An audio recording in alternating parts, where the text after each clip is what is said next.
দেশে এর আগেও অনেকবারই পলিথিন কারখানায় অভিযান হয়েছে এবং এর বিরুদ্ধে ব্যবস্থা নেওয়া হয়েছে। সেখানে যখনই পলিথিনের বিরুদ্ধে আপনার যে অভিযান হয়েছে, এই পলিথিনের বিপরীতে যে যে জনগণ যেটা ব্যবহার করবে সেটা তারা দাবি করেছে যে পাটের ব্যাগ ব্যবহার করবে, এরকম যৌক্তিকতা দেখিয়েছে যে সরকার।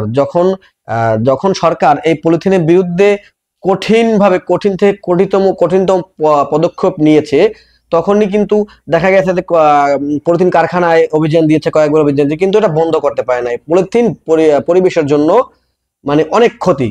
হ্যাঁ, পরিবেশে ভারসাম্য নষ্ট করে পলিথিন। কিন্তু একটা জিনিস আপনি লক্ষ্য করেন যে কোনো জিনিসই যদি আপনি বিকল্প পথ যদি গ্রহণ না করেন, কোনো জিনিসের যদি বিকল্প পথ আপনি না গ্রহণ করেন, সেটা কিন্তু আপনি বন্ধ করতে পারবেন না।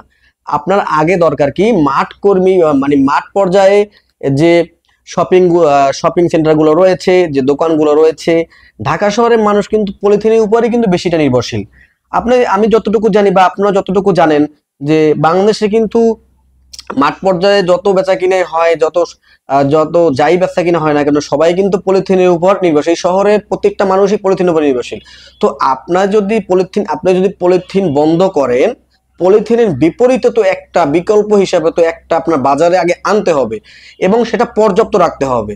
পর্যাপ্ত না রাখলেও দেখা যায় যে 19-20 এরকম রাখতে হবে। কিন্তু আপনি যদি বিকল্প যদি না আনেন, বিকল্প যদি আপনি বাজারে যদি না এনে যদি আপনি পলিথিন বন্ধ করতে যান, সেটা কিন্তু সম্ভব না কখনো। কেন সম্ভব না আমি আপনাকে বলি।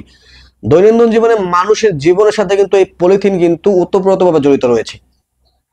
আপনি যা কিছুই কেনেন না কেন, সেটা যা কিছুই কেনেন না কেন, একদম মানে কম থেকে শুরু করে একদম ক্ষুদ্রতম থেকে শুরু করে আপনি যা কিছু কেনেন না কেন, এটা কিন্তু আপনার পলিথিনের উপর নির্ভর করতে হয়। কারণ আপনি প্রতিদিন ছোট্ট একটা সামান্য একটা বাজার করবেন 10 টাকা, 20 টাকা বা 30 টাকা, তার জন্য কিন্তু আপনি বড় পরিসরে একটা ব্যাগ ক্যারি করবেন না, কখনো এটা সম্ভব না। সো শহরের মানুষ বেশিরভাগই কিন্তু পলিথিনের উপর নির্ভরশীল। সো পলিথিন বন্ধ করতে হলে এর বিকল্প হচ্ছে পাট। তো পাট কিন্তু বাংলাদেশে যে পরিমাণে প্রায় 19 শতকে যে পরিমাণে পাটের চাষ বাংলাদেশে হইতো, কিন্তু সেই পাটের চাষ কিন্তু বর্তমানে হচ্ছে না। কেন হচ্ছে না? পাটের কিন্তু সঠিক ব্যবহার কিন্তু হয় নাই। এক পর্যায়ে সঠিক ব্যবহার যখন হয় নাই, তখন কিন্তু এই পাট শিল্প, যারা পাট শ্রমিক যারা রয়েছে, যারা পাট চাষ করত, তারা কিন্তু বন্ধ করে দিয়েছে।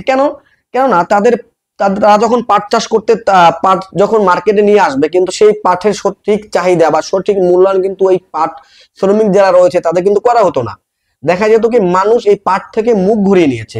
পাট থেকে মুখ ঘুরিয়ে নেওয়ার একটাই কারণ, যে পাট যখন বাজারে আসতো তখন এই পাটের দাম পাওয়া যেত না আর কি। যখনই দাম পাওয়া যেত না, তখন শ্রমিক তাদের তো এটা কষ্ট করে তারা তো এটা ফসল ফলাইছে, এটা তো ন্যায্য মূল্য একটা দরকার, কিন্তু তারা তো সেটা পাচ্ছে না। যার কারণে এই পাট কিন্তু সেই 19 শতক থেকে আস্তে আস্তে আস্তে আস্তে এটা পুরাই বন্ধ হয়ে গেছে। তখন মানুষ কি করছে, যে পলিথিনের উপর নির্ভরশীল হচ্ছে। এখন পলিথিন যদি পরিবেশে ভারসাম্য নষ্ট করে, সেক্ষেত্রে পলিথিনের বিকল্প আমাদের হচ্ছে কি পাট বা অন্য কিছু যাই বলেন না কেন, সেটা কিন্তু বাজারে আপনার সরবরাহ করতে হবে, পর্যাপ্ত পরিমাণ সরবরাহ করতে হবে। যদি আপনি পর্যাপ্ত পরিমাণ সরবরাহ করতে না পারেন, এই পাট শিল্প পলিথিন কিন্তু বন্ধ করতে পারবেন না। আরো একটা ব্যাপার হচ্ছে, গতকালকে যে অভিযানটা হয়েছে ঢাকায়, আজকে আবার হচ্ছে চট্টগ্রামে, দেখেছি সেখানে অনেক পলিথিন জব্দ করেছে। আপনার অনেক পলিথিন জব্দ করেছে তারা। তারপরে গতকালকে দেখলাম যে রাতে যে অভিযান হয়েছে, সেখানে তারা যেখানে পলিথিনের কারখানাগুলোতে সিলগালা করে দিয়েছে। আচ্ছা, এখন প্রশ্ন হচ্ছে, এই যে আপনি যে পলিথিনের কারখানায় যে সিলগালা করে দিয়েছেন, হ্যাঁ, পলিথিনের বিকল্প ব্যবহার না করে আপনি পলিথিনের কারখানায় সিলগালা করে দিয়েছেন। এখানে যে 4 লক্ষ শ্রমিক রয়েছে যারা এখানে কাজ করে দৈনন্দিন জীবনের চাহিদা মেটায়, তাদের ফ্যামিলির যে আপনার ভরণ পোষণ এই কারখানা থেকেই কিন্তু আসে। এই যে 4 লক্ষ শ্রমিকের যে ভরণ পোষণের যে চাহিদাটা, সেটা সে কিভাবে মেটাবে? এই 4 লক্ষ লোক, 1 লক্ষ 2 লক্ষ লোক তো না, আপনার 4 লক্ষ লোক এবং এরও বেশি, আমার মনে হয় এরও বেশি লোক এখানে কিন্তু কাজ করে।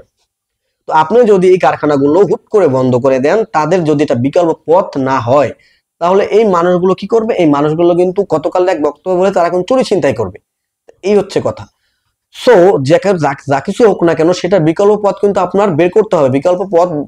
বিকল্প পথ আপনি তৈরি করে দেন, তারপরে আপনি যে কোনো কিছু বন্ধ করতে পারবেন। কিন্তু বিকল্প পথ তৈরি না করে কিন্তু আপনি এটা বন্ধ করতে চাইলেও পারবেন না।